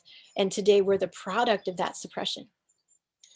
And today we've been taught, for the most part, and our children are taught, for the most part, to not be too loud. Don't be too much, right? Don't be too much. You're so intense. I get told that a lot. You're so intense. You're too much. But I don't listen to that anymore. I used to, not anymore. Not to speak to invisible friends, right? How terrible is that, right? Our spirit animals come visit us as kids and then we're told they're not real. What? No, we know they're real. Right? Not to hug trees, not to speak to rocks. Sometimes we even tell our children, or we were told, not to run, not to dance, not to be different than everybody else, not to speak about or even know about sex, right? Not to be too vulnerable, not to share what we really feel. It's incredibly powerful, all that has been suppressed and pushed down again and again and again within us. And so as we look at how to build the future, we've got to come back into wholeness and remember all of these parts of ourselves. And so as a result of this suppression, the majesty, the mystery, the natural wonder within us, all that has been suppressed. So our identities that we think we are in today's world reflect only a shadow, a tiny fraction of who we truly are. Now, how does that make you feel? Write in the chat. I would love to know. I know I've been talking a long time here. I just had so much to share. Gobekli Tepe. Yes, so much to know there. Thank you, Valerie. That is also in modern day Turkey. So how do you feel upon hearing this information? And kind of what I've tried to share with you here today is the vastness of the magic and mystery and vast intelligence within us, right? And that we're only accessing the tiniest part of that today. So how does that make you feel? Now, And yes, Luisa, I hear you, filled with longing and sadness in some ways. Yes, absolutely. And part of this is we have to mourn and grieve for what was lost, you know, if that's coming up. But there's great hope here because we're arriving at this time when we're ready to remember. And yes, Amara, yes, exactly. So Amara says, but what if this is part of the unfolding? And so here's the thing. Yes, it had to happen in this way. Now, we don't know why. We can't possibly know all the big picture plan for the universe and for the earth, but we can have a deep trust and faith that it needed to happen in this way. But once we realize that it needed to happen in this way, we also realize the momentousness of the time that we are in now and how we need to really make significant shifts. And I want to highlight what, let's see, Chanu just said here. She says, I've been studying this for a couple of decades and it feels like we talk and talk about it. Is it ever going to actually change the way our current society is set up to just keep suppressing ourselves? Yes. So here's the thing. We are going through this shift now that's been brought on by the COVID crisis. It's been brought on by the, as we're entering into the Aquarian age now, we see the old systems and structures are finally ready to fall down and break. Okay. And we're ready to build the new, but we must enter into a deep space of change within ourselves. Yes, Alana, change starts with me. We must enter into a deep space of shifting and changing and transforming within ourselves so that of course, every single one of us that changes deeply within ourselves, it gets rippled out to the wider collective. That's really cool, Terry. A replica seal of Inanna, Enki, the lion, and a messenger. Very cool. Thank you. Yes, Terry. Share that in the Facebook group. That would be amazing. So, Mary Beth, I love what you said here. I can't hold back anymore. Yes. So let's not hold back anymore. So let's keep going here. How can we put ourselves back together, right? Remember our true selves. And what is the portal that will bring us back to our original creativity, magic, and power? And today we stand at the point where finally, after 4,000, 5,000 years of suppressing these deep truths, we are ready to remember. And it must begin with each of us individually doing our deep inner healing work. But it's very important for us to reimagine our identities as part of this. Now, I say reimagine, I don't mean make up a random identity. I mean tap into the imaginal realms and find out what your true identity really is and then bring that into your life right now. Because the more and more we go out and, ask our guides and connect with the divine and connect with the imaginal realms and our imagination being a part of that and find out who we truly are, and that's what we're going to do in just a few minutes here. We can live more fully, live more passionately in every moment and radiate that change out to others, right? So for example, if I step into my work and I'm meant to be teaching these things, it's creating a perspective shift for many, many of you who are listening, right? And then as you step into whatever your work is that you're meant to do, you're creating perspective shifts for others, or you're working, or maybe you're doing activist work, or maybe you're planting gardens, or maybe you're raising your kids in a whole new way. But all of this is rippling out in these beautiful ways and actually truly creating the change. As it says here, we are truly magic through and through. We need only to accept this and we'll very quickly begin to remember the truths within. But there's this piece here where we must be vulnerable. So as we step out on this path, as we say the sacred yes to opening up to these ideas, we must be willing for the initiations to come through, for the dark night of the soul to come. We must be willing to fall down and pick ourselves back up. And we must be willing to be shown where we've been driven by ego or false ideals so that we can shift that and change it. And we need to know there are different ways of perceiving and understanding than what we've been taught. And so we've got to think outside of the confines, really, of everything we've ever known since birth in this lifetime, right? And this is perceiving and understanding our own role as an individual, perceiving and understanding our collective role as human beings. why are we really here? And how can we step into that much more fully? And we must understand that there are many, many ways of knowing. The amazing, wonderful elder teacher, Pat McCabe, speaks about indigenous ways of knowing, are very different than the modern westernized ways of knowing. We see completely different things when we look through those different lenses, right? Our modern westernized way is certainly not the only way of seeing. Now, it takes great courage to say the sacred yes to all that is hidden within you. And this requires us to do some excavating and digging and open up to things that we've been told we shouldn't express, or we've been told shouldn't even be there. And acknowledge them, recognize them, bring them forth, love them, allow them to be expressed. So I recommend these for journaling questions. If you would want to jot them down and then journal on them later today, that would be really powerful, right? So what is the deepest truth of my soul? What do I long for? And even putting it in this frame, what have I been longing for such a long time that I forgot it was even there? And what do I know I'm meant to do in this lifetime, but I haven't because others might think I'm crazy? What has been hidden within me that has been suppressed, not just in this lifetime, but for 4,000 or 5,000 years through my ancestral line, through my past life lineage?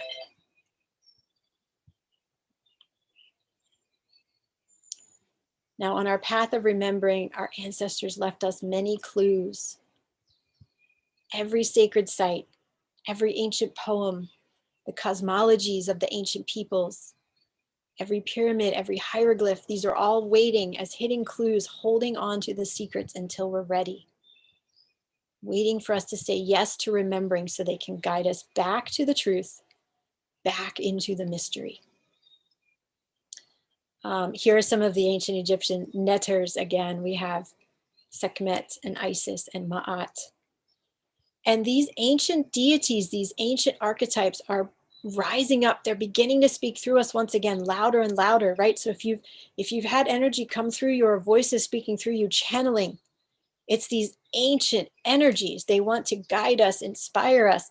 They want to teach us once again the ancient ways of seeing and knowing.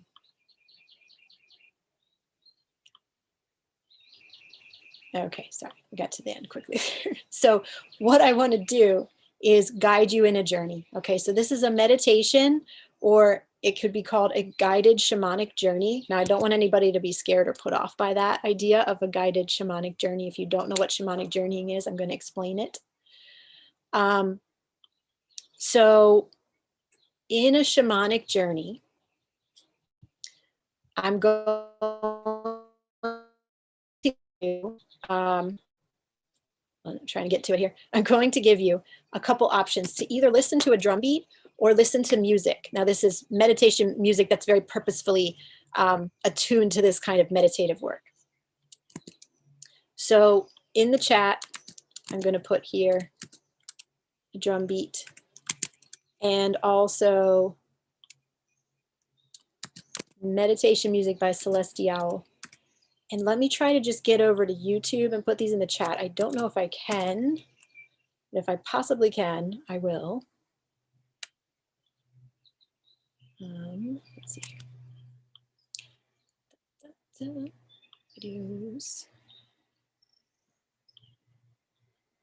Because ideally, I would like you to listen to music or a drum beat while you're experiencing this. Let's see if I can make comments. Oh, see, it doesn't let me while we're live. I don't know why it doesn't let the moderator make a comment on YouTube Live while we're live. But if you are on YouTube, I recommend opening up another tab. Okay, don't close the current tab, but open up a new tab and go to, on YouTube, I'll tell you the exact words to type in to get to the drum beat. Wild Shamanic Double Drumming Journey. Sounds like fun, right? So people on Zoom, just click on the drumbeat link in the chat or the music link in the chat.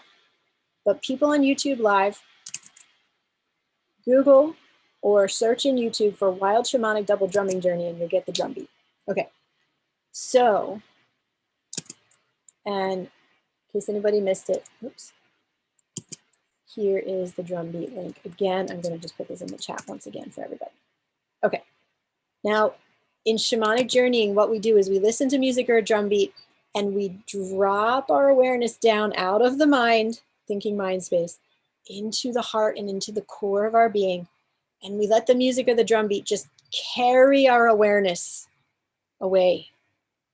And we open up our imagination. We let our imagination run wild in a shamanic journey, because the point of a shamanic journey is to connect us to the imaginal realms. And our imagination is how we do that, okay? So it's from our imagination that we tap into that which we cannot see in everyday life. Again, it's like right here, right? My guides are all around me. They're right here, but they're on the other side of the veil. We can't see them. So we're going to connect in with our guides. We're going to see what's on the other side of the veil. So allow your imagination to run wild while we do this. Okay, I'm going to share a beautiful image with you. Let's see. A cosmic image. Oh my goodness. Hold on, sorry, 1 second here. Okay. Share this image with you, and you can either close your eyes or gaze lightly at this image, whichever you prefer, while we journey. So go ahead and start the music or the drum beat if you haven't already. And as you're listening to that music or drum beat, begin to bring your focus to your breath. Take a deep breath in, breathing in the magic of the oxygen and the sunlight and all the miracles that continually surround us. Breathe in, filling up, filling up. And then release that breath, breathing out, releasing, relaxing, calming your system. Stay with the breath and allow your consciousness, your awareness, to drop down out of your thinking mind and into your heart. Just feel that awareness dropping down to a deeper space. And now imagine yourself in a beautiful place in nature. A place that feels safe and beautiful and maybe even familiar to you. And notice that you're there with bare feet. Your bare feet, your soles of your feet are connected to the earth.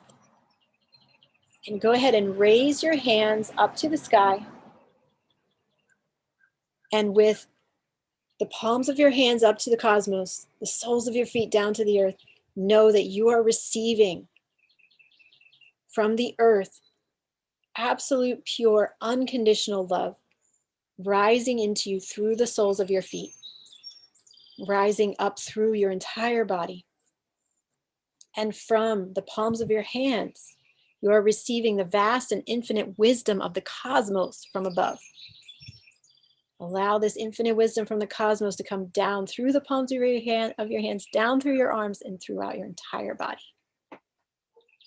And really feel these potent cosmic and earthly energies flowing through you, lighting up every chakra, giving you strength and resilience and courage for the journey ahead.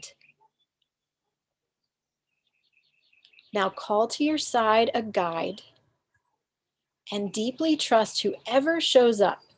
This may be an animal, it may be an angel, maybe an ancestor, could be a plant, could be a star or a planet or a god or goddess.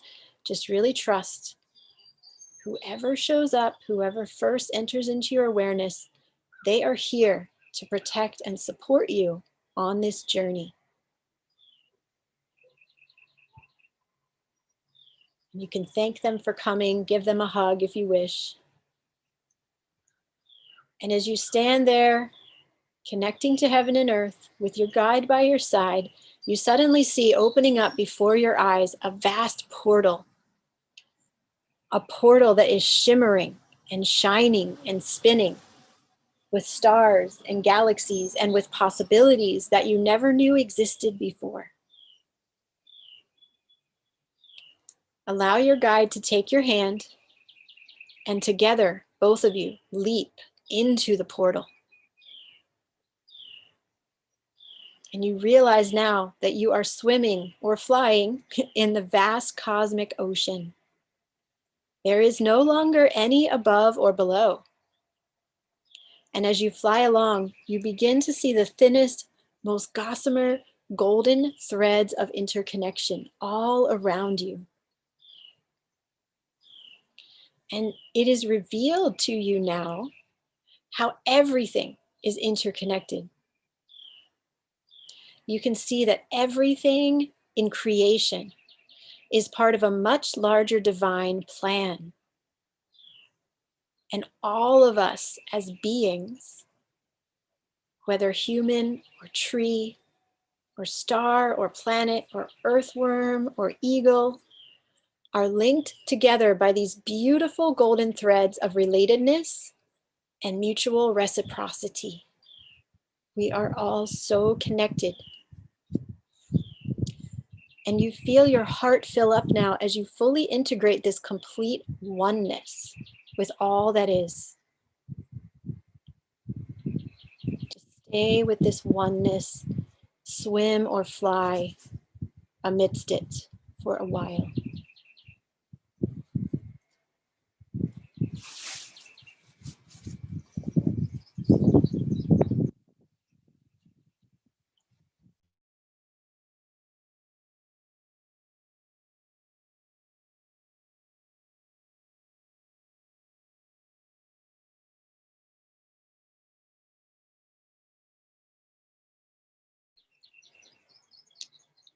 Now your guide taps you on the shoulder and says, it's time to go and review an aspect of your life.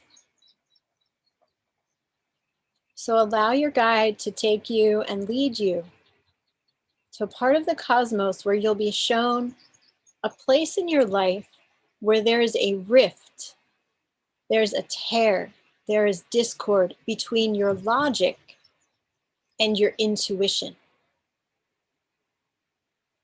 So this is an aspect of your life where maybe friends and family or external society are telling you to do one thing, or maybe it's just your own logical, rational mind telling you it has to be this way. But you know so deeply in your heart that you need to do this differently. You need to do something unprecedented in your life. You need to do something that will change everything. Just notice this place in your life that's being revealed to you where there's a rift between logic and your intuition. Just notice it and send love to it. Just send love to this place. And as you do so, you may feel a strong sense of love welling up in your own heart. And you can see why this situation has been given to you and how perfect it actually is in the larger plan for your life.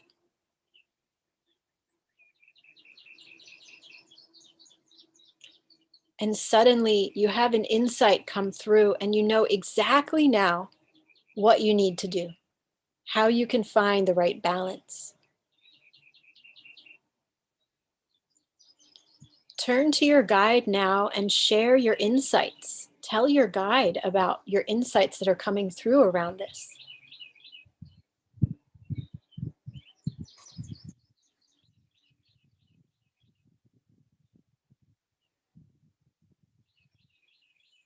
And then allow your guide to respond with another bit of wisdom that is helpful to you.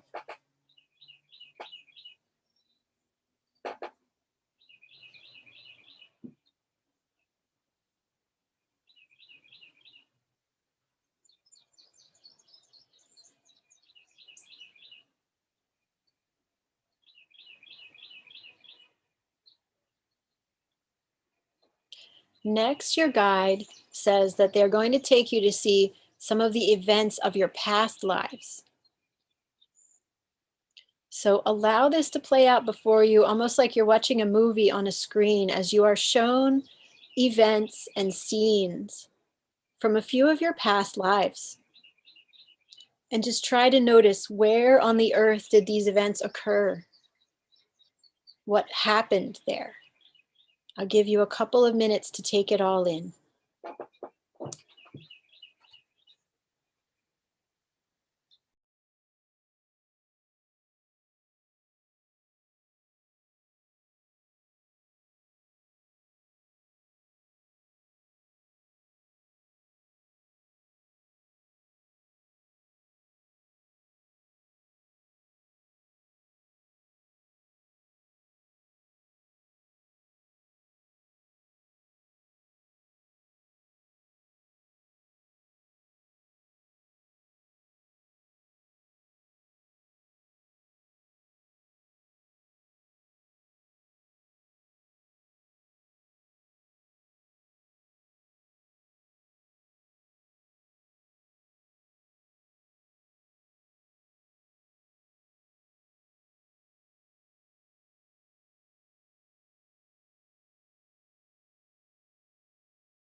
Just about one more minute to keep taking in these past lives.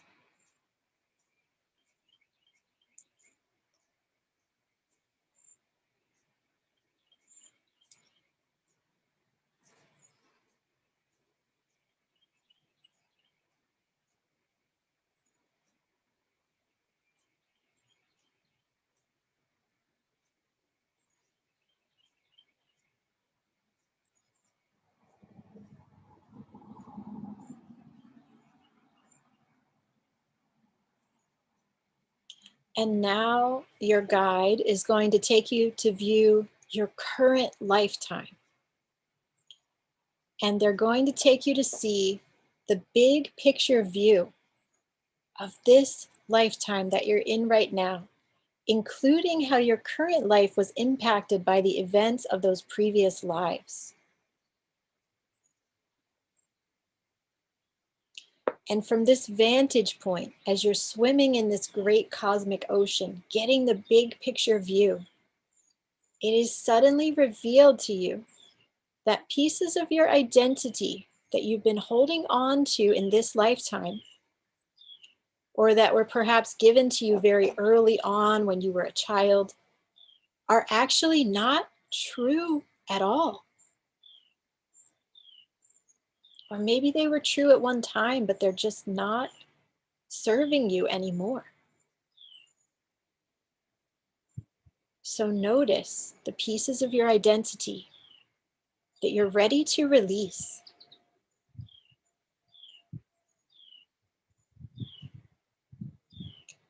Because now that these greater truths are being revealed to you, you have the power, you have the courage to release and let go of any outdated or expired self-definitions that actually no longer apply to you at all. So see these old expired identities as they seem to peel off of you here in outer space and simply drift away. You can thank them if you wish as they float away. They have served their purpose.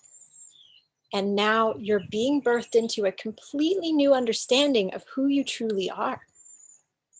So you no longer need those old identities, old self-definitions.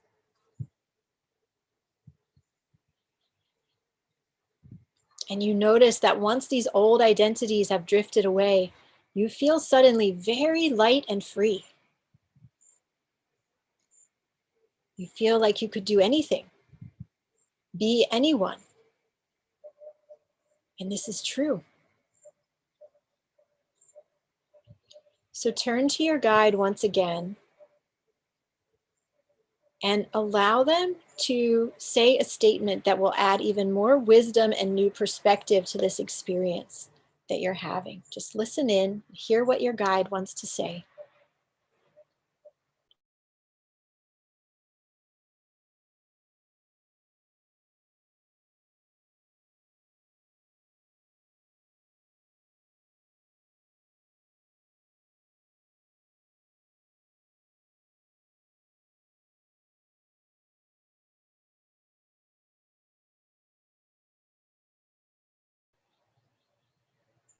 And now your guide is going to take you to see and witness your true identity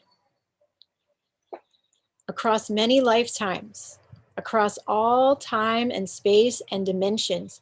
Who are you really? So I'll give you a minute or two to journey with this, and I invite you to really go deeply into the depth and the vastness of your larger soul purpose. Who are you really across all space and time?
And now we're nearing the end of this journey.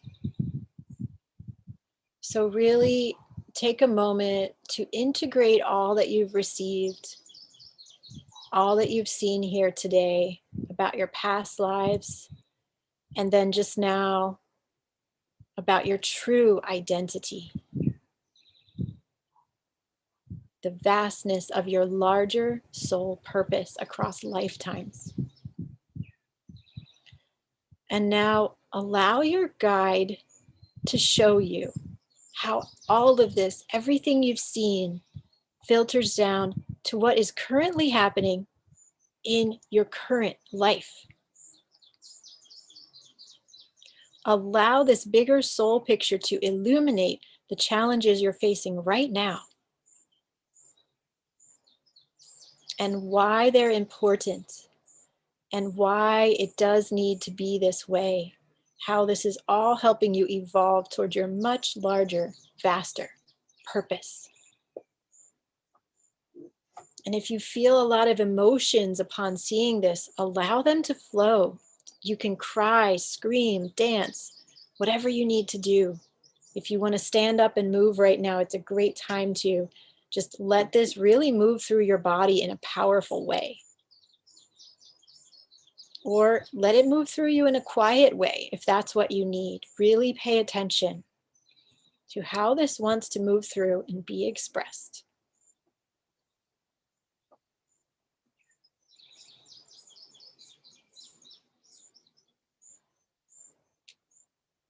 And now your guide is leaning in toward you, and they're whispering in your ear a secret, a mystery. They're telling you, now that you've seen all of this, here is a way that you can bring this knowledge down into your individual life to guide you right now. Your guide is telling you a way to shift and remind and transform you into an incredibly high expression of your true identity, starting now, starting today. So listen deeply to your guide.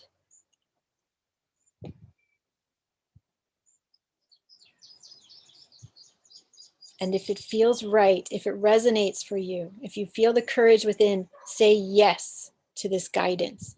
Say yes to the fullest, most passionate life. Say the sacred yes. To all the vastness and all the mystery and magic within you, say yes.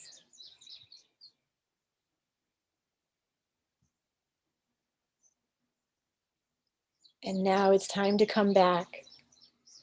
So allow yourself to fly, float, swim through the great cosmic ocean, back to that portal you originally entered. And now with your guide, move through that portal, step through, back into the original beautiful place in nature where you began this journey.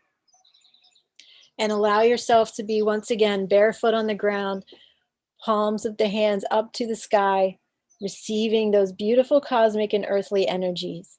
And yet now you are very different. You are very changed because of everything you've seen. So allow yourself to integrate and take in these powerful energies of what you've experienced today. Thank your guide for being there with you throughout this journey. And then begin to bring your attention back to your breath, back to your body, back to the present moment in time where you're attending this festival. Place both hands on your heart. Breathe in deeply, one strong, full breath, filling up your heart and your lungs with cosmic and earthly energy. Breathing in fully, holding that breath in, and then releasing, releasing, relaxing fully. When you're ready, go ahead and open your eyes. Welcome back from your journey.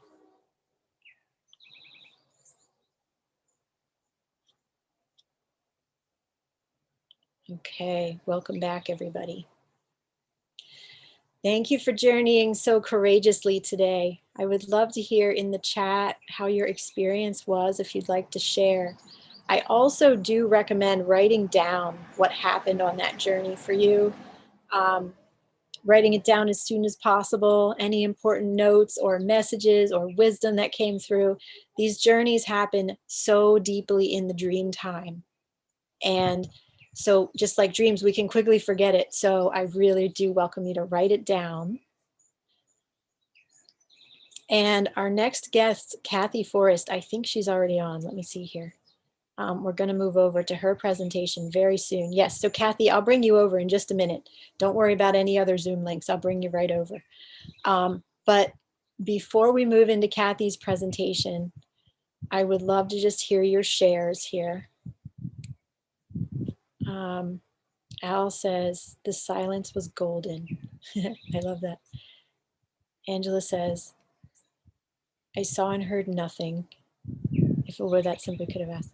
Oh, okay, so Angela, you're feeling skeptical. Okay, I hear you, I hear you. So if you haven't, I don't know if you've done shamanic journeying before. Sometimes the first few times that you journey, you might see or hear nothing. And so it's really about getting used to dropping into that imaginal space. And so I would welcome you to do the journey again. The thing is that we're connecting in with the higher intelligence of the earth and cosmos, the higher intelligence of your guides. And it can feel, it's normal to feel skeptical about that because it's very different than what we normally do in our day-to-day reality. But really trust and know that if you're here, if you're on this call, there's a reason for you to experience this. And I would try it again. Also, I'm sure with other teachers, they will be leading meditations and journeys in different ways. So try with some other teachers as well. And don't be discouraged. It's normal to feel skeptical. Sometimes we don't see or hear anything, and it's okay. And you just want to try again. Louisa says, it was amazing. I'm never so willing to dive in. Usually I'm untrusting. Oh, I'm glad you dove right in, Louisa. That's wonderful. Adrian says, incredibly powerful and insightful. A mystery was explained. I know why I felt shame and no longer need to. Wow, beautiful, Adrian. Yay. Oh, I love it. Yes. Shanu, yes, you will get a recording, a link to the recording. An email will come out later today once all the live interviews are done that will have links to where the pages where all the live interviews are posted, but also you can go to my YouTube channel at any time, and I'll put that link in the chat. And you can watch the replays there. As soon as they're done, you'll be able to see the replay. So there's my YouTube channel. I put it there. Michelle says, I was greeted by a beautiful black jaguar and we went on a wonderful journey. Amazing. Tamara says, this was so beautiful. I met a Pleiadian guide, and so my higher self got the message to dance from the heart and take people on dancing journeys. Yay, Tamara, I love that. Oh, yes. That is how we build a new world, dancing journeys. That is a key, important aspect of it. Thank you for receiving that message. Sista Bless says, I had a black jaguar too. And Sadia, yes. So some of these archetypes, right? The jaguar, the lion, they're coming in to help us at this time. So we want to really pay attention to what these amazing, powerful beings are saying to us. IAXOX says, it was freeing, simply stunning, just what I needed after an unsettling couple of days. Beautiful. I'm so glad. So glad. Okay. Oh, wow. Yes, I love this. So again, write down the insights you got. Sadaya, is it necessary to research what I mean? It's most important to sense into what that animal means for you and how it felt in the journey. What did it feel in the journey like that animal was representing? Once you've done that and gone into what it means for you, like from your heart and consciousness, then you can go research online. But first you want to feel into what it means for you, and then you'll see synchronicities with that and what it means, in general, in the collective. Now, one important thing I want to show you all, I'm going to share my screen quickly here before we go over to Kathy, who has our next amazing presentation. I can't wait for Kathy's presentation coming right up. Now, when we send out the recording for each speaker, you'll be brought to a page like this that will say, here's our presentation topic, here's what you will learn. And once the video has been made available, you'll see the replay here. And below that, for each speaker, you'll see our free gifts. So I just want to bring your awareness here, and I'll put the link to this page in the chat. So you can go here right now if you want to. Link to my free gifts. Okay, so if you click on that, you'll be able to go to this page where you can see my free gifts, and the replay is not there yet, but it will be soon. And so my free gifts is a video presentation and a shamanic journey called Sacred Architecture of the Cosmos, Instructions for How to Build Our New World. So this was a webinar presentation where I went really, really deeply into these topics that you see here. It was so much fun. So just come here and click the button. You'll get my free gift. You can watch it later, anytime that you want. Don't watch it now because I don't want you to miss Kathy, but claim that now, and then you can watch it a little later. And I also have here some additional opportunities to work with me if you would like to. So if you would like to attend my current live ongoing online course that's happening right now, click here to learn more. And it is donation-based pricing just until this Friday. So it's very easy to join if you would like to. Also, I offer different astrology readings and soul aura readings, which you can click on this page to learn more about those. And if you're interested in creating your own festival or retreat or online conference like this, you want to click this link to learn more about the possibilities there. Okay, so with that, I'm going to close my presentation for today, and we're going to go on over to Kathy. Let's see here.